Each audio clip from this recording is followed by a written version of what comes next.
Today's guest, middle school teacher Susan Taylor, has repeatedly gone the extra mile to build a reading program that makes an impact.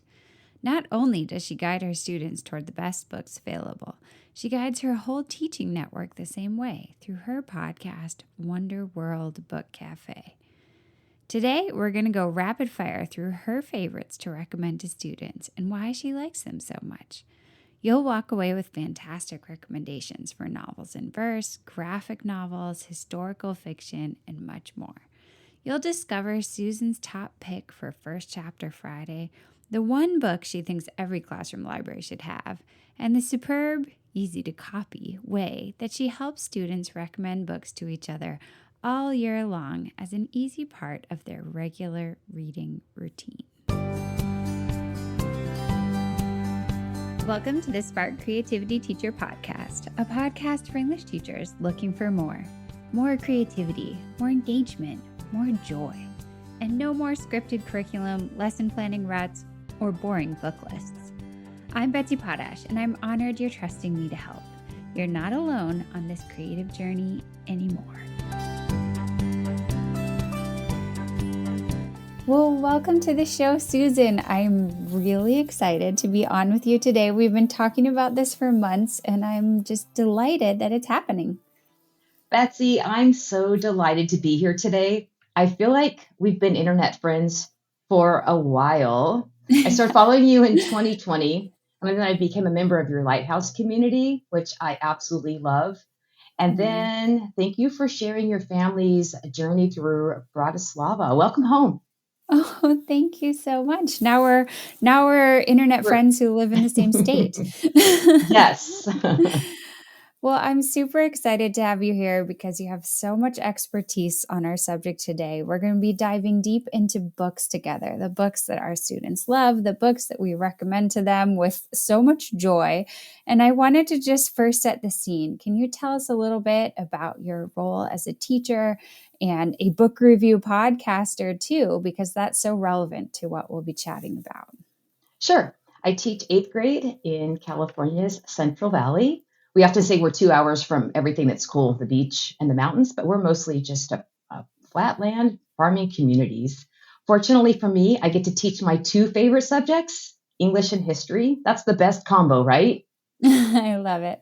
And I know I'm in good company when I say that I'm such a strong supporter of daily choice independent reading because, Betsy, I know you feel the same way. Absolutely. As you said, I host a podcast where I feature mostly middle grade and young adult books, mostly because junior high students kind of get caught between the middle, in between young adult books, which are sometimes too mature, and middle grade books, which are just a little bit too young. So I'm always focusing on, I guess they're being called upper middle grade books, and we really need them. So authors, if you're listening, we're requesting. The more middle grade books, the better. Please. Yes. Wonderful. Wonderful. Well, I was thinking about how we could best go about this. I know you have so many wonderful book recommendations that you could share. And I was thinking it would be fun to do categories. Does that sound good? I'm just going to hit you with kind of like a rapid fire classroom book categories. I'm ready. Okay, great. And it's okay if you feel like you have to say 2 or 3. I totally get it. Is 3 the max? 3's it? Yeah, I think we better. Okay. Let's start with your very top pick for a novel in verse. If a student wants a novel in verse. Novels in verse. Students are asking or requesting more and more frequently for shorter books. I don't know if other educators are having that also. And it seems novels in verse are the perfect fit for that request. This is a tough one. So I'm going to throw out a runner-up if that's okay. And then I'll give you a top one. Oh gosh. Okay. The runner-up it is definitely middle grade. It's called And Then Boom. The author many of us know and love, Lisa Phipps, you know Starfish. Yeah. I started this year with a class read of And Then Boom by Lisa Phipps. It is beautifully written in verse. I was surprised, even by 8th grade, a lot of my students hadn't read a book in verse before. Oh, wow. Yeah, so after that, students started requesting books in verse, Or equally as important, they started saying they didn't want one in verse. So that was a great way to start that conversation. I'm going to give you just a brief little bit about the book. As I say in my podcast, I don't want to give too much away because I really want people to want to read it. Yeah, that's great. So, and then boom, Joe is a sixth grader and he's living in poverty with his grandmom. His mom is, well, Joe doesn't know, nobody knows where his mom is. They live in grandmom's car and then they upgrade to an old trailer. And then the unthinkable happens and Joe is alone and he's hungry all the time. Well, that's quite a powerful hook. It's quite a powerful hook, and I will say that the majority of my students gave it maximum stars. So that was a nice way to start the year. Yeah. And then you can be right away telling them about Starfish if they love Lisa Phipps. And some of them hadn't read Starfish yet, and so that was such a great follow-up. That's wonderful. Now, did you say that was the runner-up? That's a runner-up. So okay, let's do I know. One. Okay, I'm going to give you and when I say top, I'm saying top because it is highly requested. Yeah. So this novel in verse, it happens to be partially a sports book. It's called Kareem Between by Shifa Saltaji Safadi. Do you know this one? I don't. I've never even heard a whisper about this one. Well, here we go. Like all educators, I don't genderize my books. I mean, all genders can read all books, right? Yeah, yeah. But this is one book that my male students will push on each other. Have you read it? Have you read it? Have you finished it? So I'm just sitting back enjoying the conversation. I bet you are. In this story, we have seventh grader Kareem. He's Syrian American. He is desperate to make the football team, and he doesn't. And when he doesn't, he gets caught between his faith and culture and his integrity. And then plus his mom goes to Syria. She wants to bring home her aging father. She gets stranded there due to an executive order. When my students finish a book, I want to say that I have them rated in the back. So I have them give it some stars and a little book blurb if they're willing. And this has made a big difference in my classroom. Believe it or not, we're all influenced by those stars, right? Yeah. So my students will often turn to the back and they want to see who's read it. Sometimes it's a cousin or a sibling or a good friend, and that makes all the difference in the world. This one, I love that. Kareem Between, gets maximum stars every time. And one of my students wrote, this book was life-changing. That's an eighth grader. So that is why that is my top novel in verse right now. Oh my gosh, that's so wonderful. Let me just follow up for a second. Do you have them right inside the back cover, or do you have I do. Paper there? No. That is really cool. It becomes like a living history of all the readers who have come before you. I love that. Thank you. It's super simple. And at first, I have to say they're a little nervous about writing in a book. Yeah, I bet they are. But when they see former friends or friends that are, a couple of years older than them, and it's really special when it's siblings. In fact, one sibling recently wrote, I don't often agree with my sister, but I have to agree with her on this one. This was terrific. Oh, that is so sweet. Really oh my special. gosh. I love it. All right. Well, I feel like I could just stay here and talk about novels in verse and strategies for building bookish culture for a very long time, but I still have like 11 more questions for you. So I better go on to graphic novels. What about graphic novels? This is another genre that I feel is really growing, that's developed to be more popular lately, along with the novel in verse. Which graphic novels do you love? Graphic novels, this is a booming category, and this is one where students will specifically request, and because they want shorter books, these go quickly. Yeah. Okay, so I'm going to give, this is hard. One runner-up is Mexikid. Mexikid is a graphic memoir. Oh my gosh, by Pedro Martin. So good. Oh my gosh. The booger pop rock scene was like nothing I've ever read before. Well, as you're saying, it's hilarious and it is extra special on audio. Readers will love Oh. Pedro, whose family of 11, they're traveling from their home in California to Jalisco, Mexico, in an old Winnebago. Mm-hmm. There are plenty of mishaps along this 2,000-mile journey. Can I sneak in one more runner-up before I get to the tough Yeah, decision? Okay, all please, right. please. This is Who the F Are You by Huda Fahmy. Such a funny title. Okay, well, the title draws the readers in right Yeah. away. And these are also inspired by the author's life growing up as a Muslim American in Michigan. In this memoir, Huda has 4 sisters whose dad pressures them. He just wants them to be successful, but their mom, she just wants them to get along. It is heartfelt. There are some serious moments, and it is absolutely laugh out loud funny. And I love this one because I can quickly follow up with the second one, which is Huda F Cares. And the next one is Huda F Wants to Know. And that one's getting ready to come out. So Oh, great. kids love this one.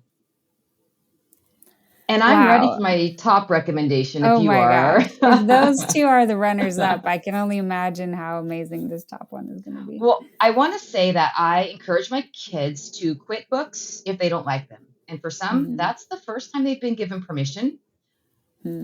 So I chose my top one because I haven't had any readers quit this one. Oh, wow. This is A First Time for Everything by Dan Santant. And it's a graphic memoir also. In this one, it's 1989 and Dan is 13 years old. He lives in Southern California. He hasn't really left home before and his parents want him to. So they send him on a school trip to Europe. He visits several countries and it too is funny. He meets his first girlfriend and there's a first kiss. And as I said, not one student has quit this one. Wow.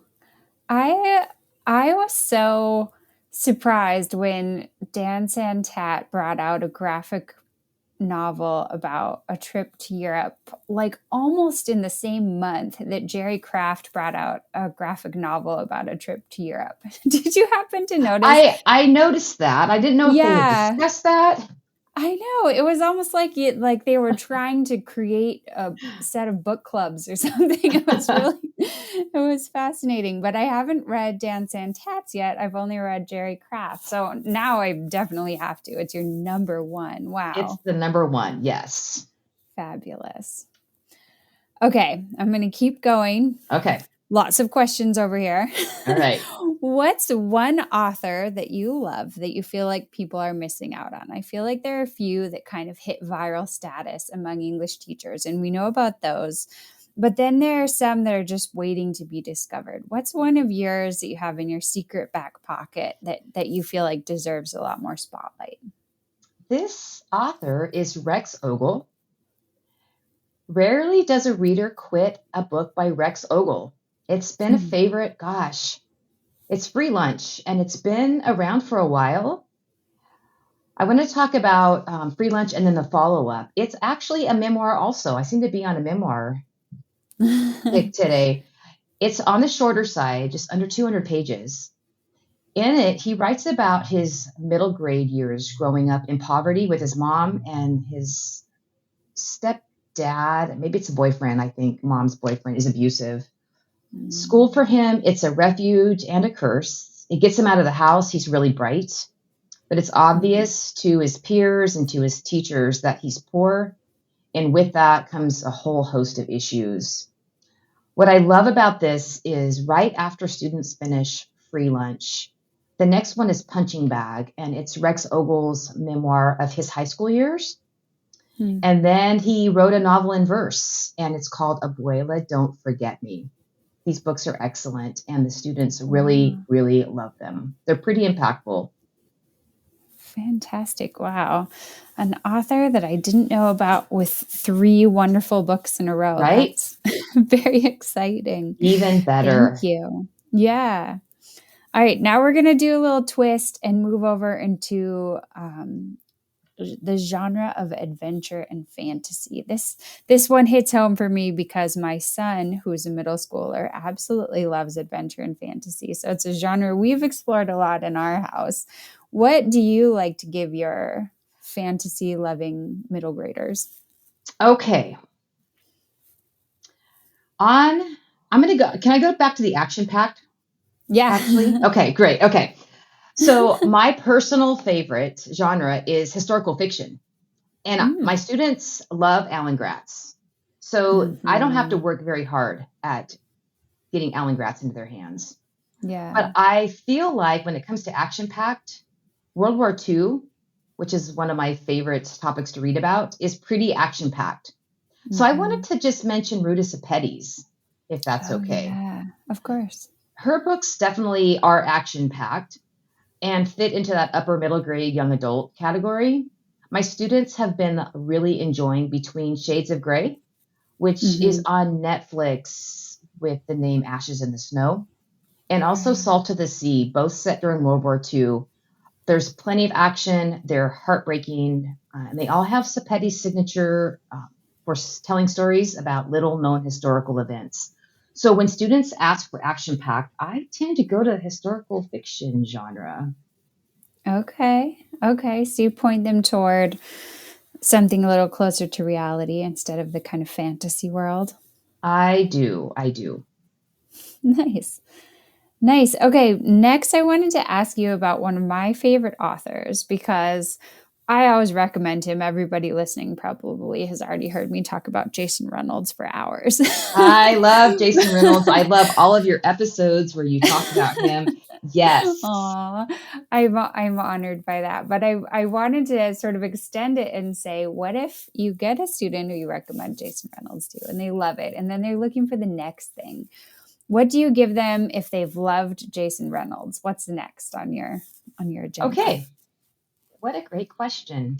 This is a book I also haven't seen get a lot of attention. It's called Hazard Hmm. by Okay. Frances O'Rourke Dowell. It's not directly about sports, but Okay. the main character, he's in eighth grade. His name is Haz. And as the book opens, he has been kicked off the football team for being overly aggressive on the field, which Hmm. readers say, what? How can you be overly aggressive on the football field? There's another Hmm. layer, though. His dad is deployed in Afghanistan. He's in the army.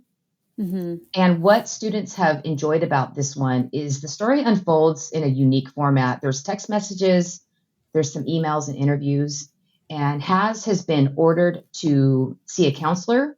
And so part of the book are his reports to the dreaded counselor. Hmm. So this is one that's not on a lot of students' radars, but it has that football sports element and then a whole lot more with his dad being deployed. Oh, wow. And I like the sound of that kind of multiple formats switching back and Something forth. I feel like students respond to that. they do, just something a little bit different. Yeah. Yeah. Very cool. Okay. This next question is tough. Are you Okay. ready? Take a I deep think breath. so. If I ask you for one book that you think absolutely every teacher must have in their library, what book would you choose? What? I know. I know. I feel like I could just think about this for days. Okay. A lot of junior high students are learning about Anne Frank. In fact, it's in a lot of middle grade curriculum. Yeah. There's a new book that just came out called When We Flew Away, a novel of Anne Frank before the attic. This one's written Hmm. by Alice Hoffman. She usually writes for adults.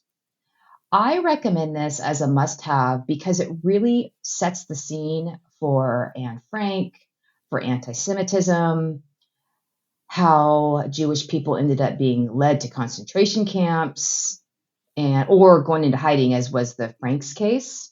Yeah. So because it's new and because so many junior high students are learning about the Holocaust and World War II, I highly recommend this one for Oh, middle grade libraries. very interesting. Thank you for sharing that one. Okay. I wanted to talk about First Chapter Friday a little bit. Have you done First Chapter Fridays with your students? We love First Chapter Friday. Yes. Yay. Yay. So maybe somebody listening is like, "Ooh, well, she loves First Chapter Friday. Maybe I'm gonna try it." What is a book that you would really recommend for First Chapter Friday? Okay. As we've talked about, we know that many readers want shorter books. Mhm. I'm going to go with Orbiting Jupiter by Gary D. Schmidt. Okay. Okay. It's just under Tell me 200 more. pages. Okay. Yeah. All right. And so for chapter 1, okay, it will hook readers right away because by page 3, they meet Joseph. He's 14 years old. He's a foster kid. This is by page 3, okay? Yeah, yeah. He's been incarcerated because he tried to kill a teacher, and he Mm. has an infant daughter that he's never seen. Wow. So rest assured, this is definitely upper middle grade book. It has a shocking ending, and the readers that I know and love are not prepared for the ending. Oh, And wow. then there's a sequel that came out not so long ago called Rising Jupiter. This makes a great First Chapter Friday book. But you know what, Betsy? So does Free Lunch by Rex Ogle. Oh, I yeah, had to, I had probably a to get lot that of the second one ones in we've there. talked about would be great. Yeah, but I really I mean, that book sounds like it has an incredible hook, and then the fact that there's a sequel after kind of a shocking open-ended ending. That's that's very helpful for building it's readers. it's fantastic because it leaves you to believe that how could there be a follow-up? And then there Mhm. is. There is. Oh, I love it. That's awesome. I can picture them right next to each other in the display. Well, I was going to ask you about a sports book, but you've actually already given me a couple of great ones. Do you have another one you want to Oh, bring up, or do you feel like good. we've covered that genre? I think we've covered it. Yeah. All right. Excellent. Well, let's go on. This is a real hole for me, Susan, because I'm very easily scared.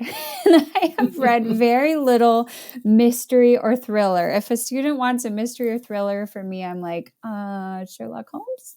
So, what would you suggest? Betsy, I'm like you. I'm not a mystery or thriller reader, so I'm open for suggestions in this category myself. Yeah. All right. Well, sorry, listeners. You're gonna have to explore the world of scary literature for yourselves. Open to All right. suggestions, though. Yes, absolutely. Absolutely. Text us on Instagram.